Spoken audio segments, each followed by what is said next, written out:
A board member dismisses an elegantly dressed black woman at an exclusive executive dinner, mocking her presence and questioning her credentials. He doesn't realize she's conducting a quiet investigation, and she's married to the CEO who's about to arrive. When the truth emerges, the room will never forget what happens next. The crystal chandeliers cast golden light across the marble floor. Classical violin drifts through the executive dining hall. 70 guests in tailored suits and evening gowns mingle near white-clothed tables. Maya Johnson stands alone by the entrance. Her dusty rose gown catches the light. Pearl earrings frame her face. She surveys the room with quiet confidence. A man approaches, Gerald Hartwick, silver hair, navy suit, board member for 12 years. His eyes scan her from head to toe. "I don't think you're supposed to be here." His voice carries false politeness. 3 executives nearby pause their conversation. Maya meets his gaze. "Excuse me. This is a private executive dinner, invitation only." He gestures toward the door. "Perhaps you're looking for the catering entrance." The violin stops mid-note. Silence ripples outward. 20 faces turn toward them. Maya's jaw tightens. Her fingers grip her clutch purse. "I was invited." Gerald smiles. It doesn't reach his eyes. "I know everyone here. I don't know you. Where are you from?" Drop a comment below and don't forget to like and subscribe for more powerful stories like this one. 30 minutes earlier, Maya adjusts her pearl necklace in the hotel suite mirror. The reflection shows a woman who's fought for every inch of respect she's earned. Marcus Webb emerges from the bedroom, CEO of Webb Industries, her husband of 8 years. He loops his arms around her waist. "You look stunning." He kisses her temple. "Ready?" Maya turns to face him. "You go ahead, I'll arrive separately." Marcus frowns. "Why?" "Because I want to see how they treat someone they don't recognize." Her voice is steady. "You've heard the complaints about certain board members. I want to witness it myself." Marcus hesitates. He knows that look. She's not asking permission. "Be careful." "I'm always careful." She touches his cheek. "Go, I'll be there soon." He leaves reluctantly. The door clicks shut. Maya sits on the edge of the bed. She thinks of the anonymous emails. 3 employees, all describing similar treatment from Gerald Hartwick, dismissed ideas in meetings, questioned credentials, subtle remarks about belonging. HR buried the complaints, called them misunderstandings. Marcus never saw the reports until Maya dug them up last week. Tonight isn't about being the CEO's wife. Tonight is about seeing the truth. She stands, checks her lipstick, grabs her invitation from the dresser, the company logo embossed in gold. Maya Johnson, guest of honor. She slips it into her purse. Time to see if the culture matches the mission statement. Maya enters the dining hall alone. Her heels click against marble. Conversations hum around her. She moves toward the seating chart near the entrance. Gerald intercepts her before she reaches it. "Miss, can I help you?" "I'm here for the executive dinner." Maya keeps her tone neutral. "Are you sure?" He blocks her path. "This event is for senior leadership and board members." "I'm aware." She tries to step around him. He shifts left. "May I see your invitation?" His smile is patronizing. "Just to verify." Maya reaches into her purse. Before she retrieves it, Gerald continues. "Actually, the catering staff entrance is around back. Much easier access to the kitchen." A woman in an ivory gown nearby gasps softly. "Laura Chen, VP of Operations." Her eyes widen. Maya's hand stops. "You think I'm catering staff?" "I'm simply trying to help." Gerald's voice rises slightly. "This is a very exclusive event. We can't have unauthorized guests wandering." "I'm not unauthorized." Maya's voice cuts clean. "I was invited." "By whom?" Gerald crosses his arms. "I personally approved the guest list." "Then you should recognize my name." Maya pulls out the invitation. She holds it at chest level. Gerald doesn't look at it. He's decided already. "Listen, I don't want to cause a scene, but if you don't leave voluntarily, I'll have to call security." Other executives gather at the edges. Some look uncomfortable. Others whisper behind champagne glasses. One man in a cobalt blue tie chuckles. Gerald's keeping the standards high. Laura Chen steps forward. "Gerald, maybe we should." He waves her off. "I've got this handled, Laura." Maya stands perfectly still. Her pulse hammers beneath calm skin. She lowers the invitation back into her purse. "Call security then." Her voice doesn't waver. "I'm not leaving." Gerald's face flushes. Fine, have it your way. He pulls out his phone, dials, speaks in clipped tones. The room watches, waiting. The violin starts again. No one dances. Maya feels the stares like needles. 70 people, 70 judgments forming. She's been here before. Different room, same feeling, the subtle violence of being erased. Her mother's voice echoes in memory. Grace under pressure reveals character, not yours, theirs. Maya breathes slowly, in through the nose, out through the mouth. Her hands don't shake. Gerald stands 10 feet away, arms crossed, guarding the entrance like she's a threat. Laura Chen lingers nearby. She wants to help. Maya can see it, but Laura stays silent. That silence says everything. Maya scans the room, finds the faces she recognizes from company photos, board members, senior VPs, people who preach inclusion in quarterly reports. None of them move.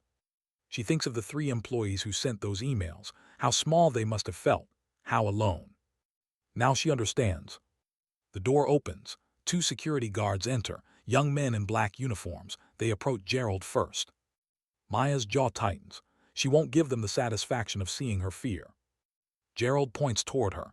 That woman, she's refusing to leave.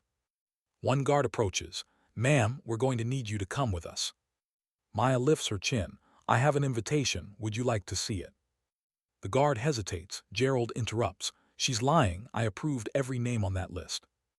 Maya reaches for her purse again. The guard's hand moves toward his radio. Then the double doors burst open. 15 years earlier, Maya sat in her parents' law office in Chicago. Sunlight streamed through dusty windows. Her mother reviewed case files, civil rights litigation. Her father prepped for a discrimination hearing. This was Maya's childhood. Justice wasn't abstract. It was dinner table conversation. Baby girl, her father looked up. What did you learn today? Maya was 12. She'd just been followed around a department store. Security assumed she was shoplifting. That people make assumptions. Her mother set down her pen, and that I have to prove I belong, even when I don't owe anyone proof. Her father nodded slowly. That's the trap. You'll spend your whole life proving, or you'll spend your life being. What's the difference?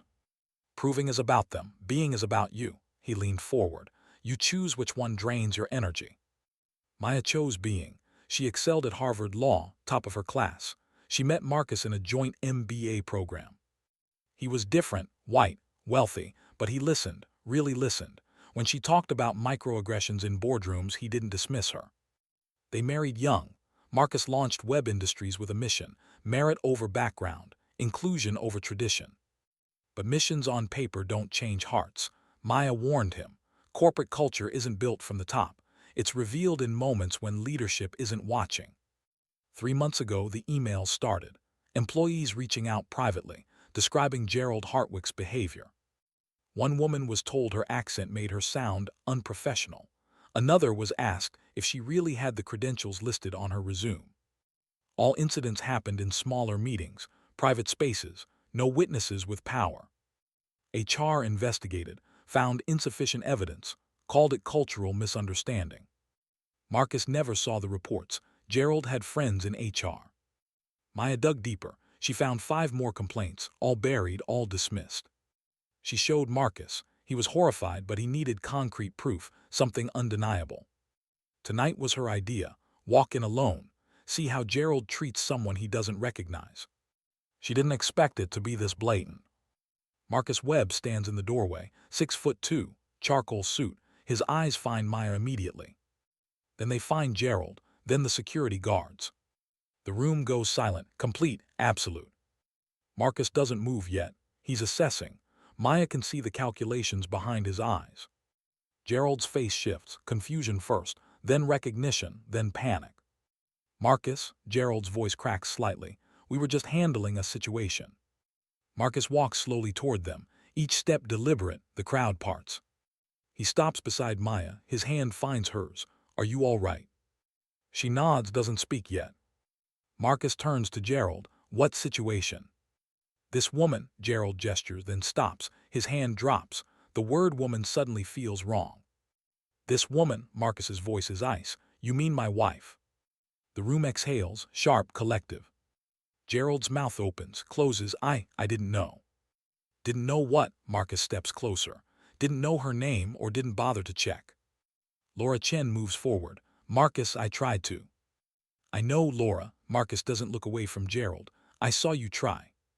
He addresses the security guards. You can leave. There's no problem here. They glance at Gerald. He nods weakly. They exit quickly. Marcus turns to face the room. 70 executives, 70 people who watched. Everyone sit down. It's not a request. They move toward tables, slowly, reluctantly. Maya sees it now. Gerald wasn't confused about her invitation. He saw her skin, her face, and decided she didn't belong. No amount of designer gowns or perfect credentials would have mattered. He'd already made his judgment. The seating chart was 5 feet away.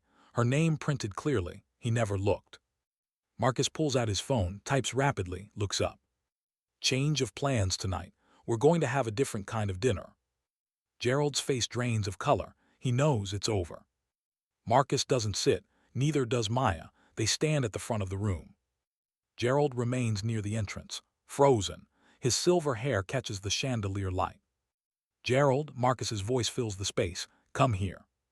Gerald walks forward. His confident stride is gone. He stops 6 feet away.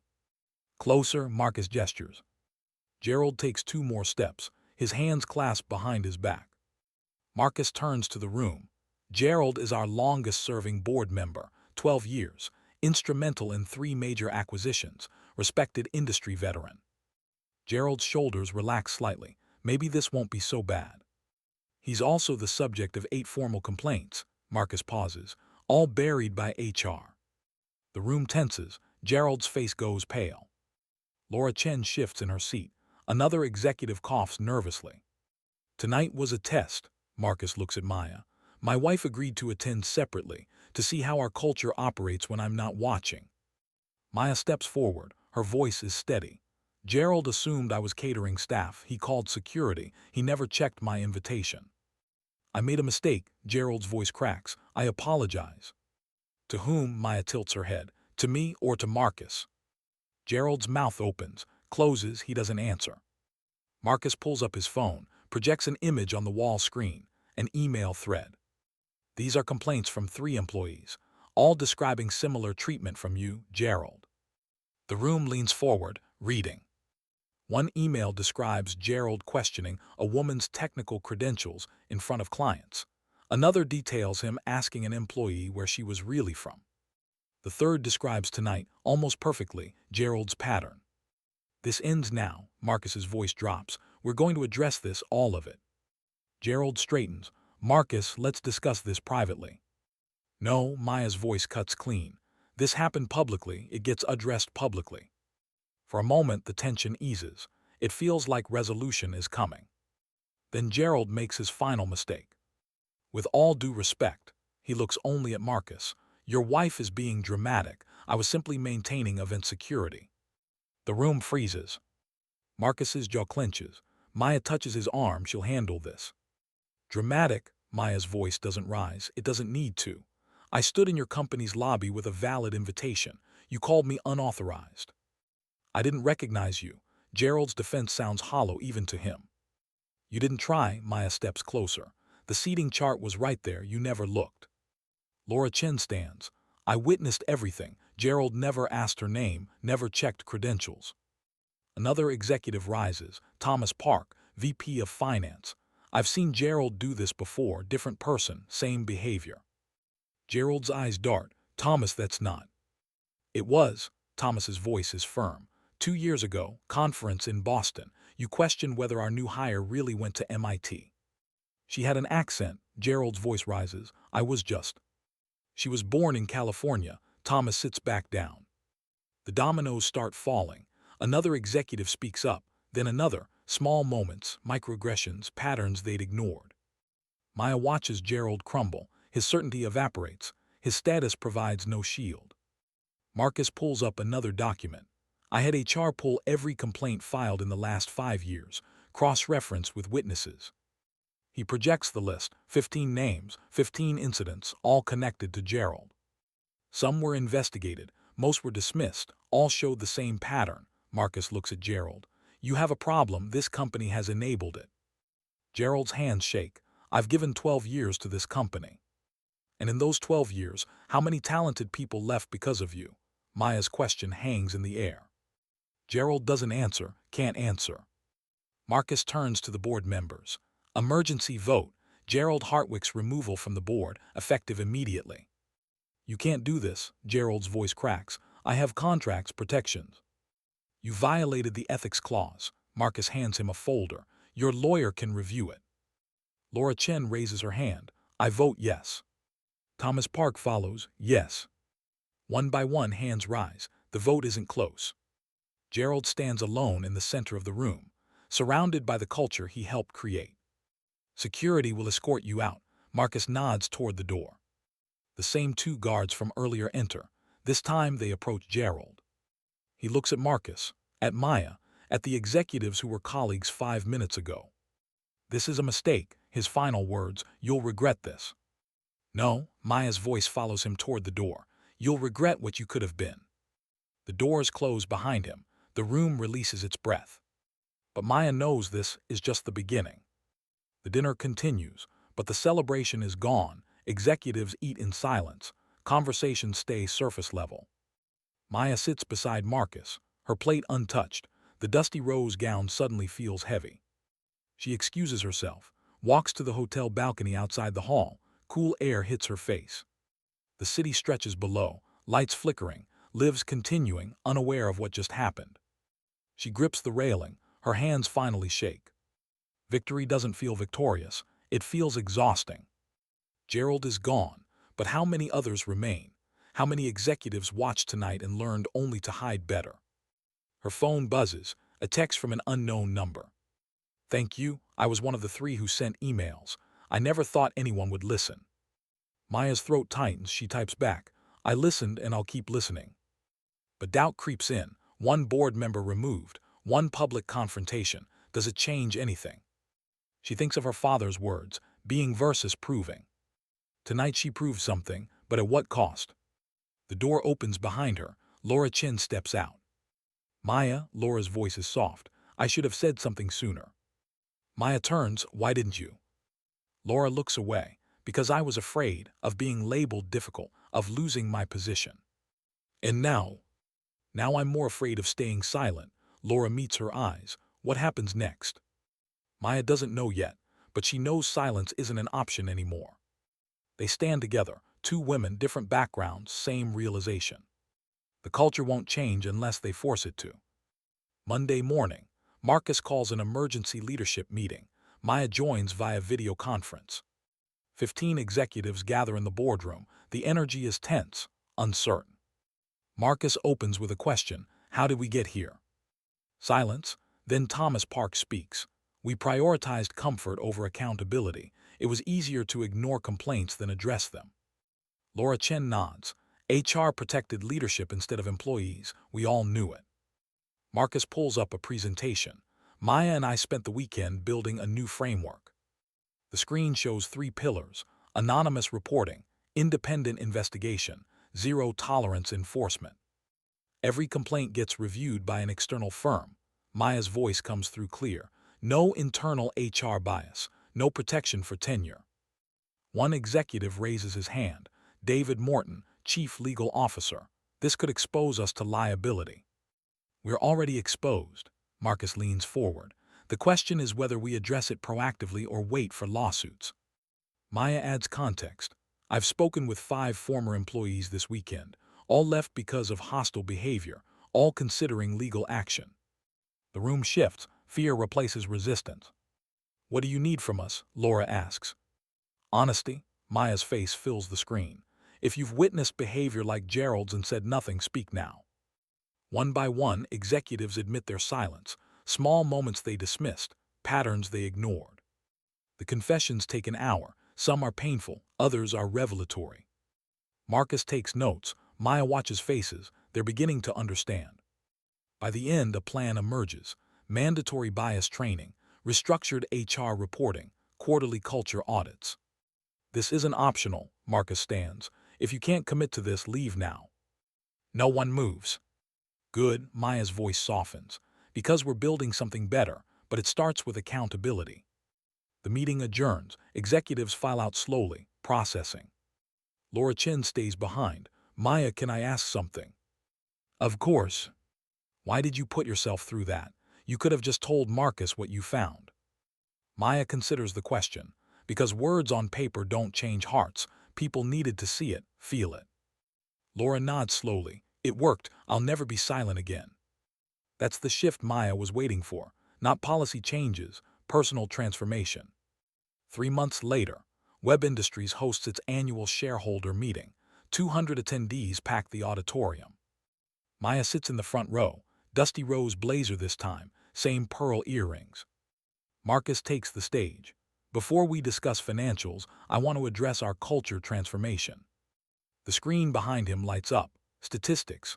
Employee satisfaction scores up 40%. Turnover down 30%. Anonymous complaints tripled, but resolution rate hit 95%. We implemented independent oversight for all HR complaints. Every report gets investigated by external experts. Marcus clicks to the next slide. 3 case studies appear, all resolved, all resulted in leadership changes. We also invited former employees back to share their experiences. Marcus gestures to the side of the stage. A woman walks out, mid-30s, confident stride. She takes the microphone. My name is Priya Sharma. I worked at Web Industries for 3 years. I left because a senior leader repeatedly questioned my credentials. The room is silent. Priya continues. I reported it 4 times. HR dismissed it as misunderstanding. I felt invisible. She pauses. Last month, Marcus and Maya reached out. They listened, really listened. Priya looks at Maya. They didn't just apologize, they changed the system. Another former employee joins her. Then another, 3 stories, 3 transformations. The audience leans forward. Some faces show shame, others show resolve. A shareholder stands. This is all very moving, but what's the financial impact? Marcus doesn't hesitate. Our best quarter in company history. Turns out, inclusive culture drives innovation. He projects revenue numbers, up 18%. New contracts, expanded partnerships. When employees feel safe, they take risks. When they feel heard, they contribute. Marcus looks at Maya. My wife taught me that. Maya stands, walks to the stage. This wasn't planned. She takes the microphone. 3 months ago, I stood in a room full of executives. Most of them watched discrimination happen. Most stayed silent. Her voice fills the auditorium. But silence isn't neutral, it's complicity. A board member shifts uncomfortably. Maya continues. We've made progress, but this isn't finished. Culture change isn't a project, it's a commitment. She scans the crowd. Some of you are thinking this is too much, too aggressive, too disruptive. Pause, let it land. Good, disruption is the point. Maya's voice rises. Because the old way was broken, and broken systems don't deserve comfort. Applause starts slowly, then builds, 200 people standing. Maya sees Laura Chen in the 3rd row, tears on her cheeks, Thomas Park beside her, nodding. The former employees on stage join hands. Priya mouths 2 words, thank you. This is the moment, truth winning, not quietly, not eventually, now. 6 months after the shareholder meeting, Maya walks through Web Industries headquarters. The lobby has changed, artwork from diverse artists, mission statement rewritten, values printed in 12 languages. Employees greet her by name, not as the CEO's wife, as Maya, the woman who changed everything. She takes the elevator to the executive floor. Laura Chen waits outside the conference room. Ready? Laura asks. Always, Maya smiles. They enter. The new board sits around the table. Half the faces are different. More women, more people of color, more perspectives. Marcus leads the quarterly culture review. Anonymous feedback displayed on screens. Honest, sometimes harsh, always heard. One comment stands out. I finally feel safe bringing my whole self to work. Another reads, leadership actually listens now. It's not perfect, but it's real. Maya presents the updated policies, expanded parental leave, mental health resources, promotion transparency. Thomas Park shares retention data, best in company history. Exit interviews show dramatic improvement. People are staying because they want to. Thomas looks at Maya, not because they have to. After the meeting, Maya stands by the window. The city spreads below. Same view as that balcony 6 months ago. But everything feels different. Her phone buzzes, the unknown number from that night. I just got promoted. First time I've been excited about work in years. Thank you for fighting. Maya texts back, thank you for trusting the process. Marcus joins her at the window. You did it. We did it, Maya corrects, but the work isn't done. It never is, Marcus takes her hand, but we're building something that lasts. Maya thinks of Gerald Hartwick, his certainty, his dismissiveness, his assumption that power protected him. He was wrong, and his wrongness created space for something better. The company isn't perfect, but it's trying, and trying with commitment beats perfection with complacency. 1 year later, Maya returns to that same hotel, another executive dinner, another elegant crowd. She wears the dusty rose gown again, deliberate choice, pearl earrings catch the light. This time she walks in beside Marcus, but that's not why doors open. An executive rushes over. Maya, we saved you a seat at the head table. Another approaches. Can I get your thoughts on our new mentorship program? Laura Chen waves from across the room. Thomas Park is deep in conversation with Priya Sharma. She rejoined the company, now leads innovation. The culture has shifted, not perfectly, but meaningfully. Maya thinks about that night, Gerald's smirk, his certainty, his belief that she didn't belong. His assumptions cost him everything, his career, his reputation, his legacy. But his failure created opportunity, for honesty, for accountability, for change. Grace under pressure revealed character, not just hers, everyone's. The executives who stayed silent learned the cost of complicity. The ones who spoke up learned the power of courage. And Maya learned something too, that belonging isn't granted, it's claimed, and once claimed, it's defended. She looks around the room, sees faces that were absent before, hears conversations that didn't happen before. This is what accountability looks like, not punishment, transformation. Marcus touches her shoulder. What are you thinking? Maya smiles, that we built something worth protecting. The violin plays, the chandeliers glow, the room buzzes with genuine connection. And Maya Johnson stands exactly where she belongs, not because of who she married, but because of who she is. Dignity isn't given, it's recognized, and when it's not, that says everything about the person who refuses to see it.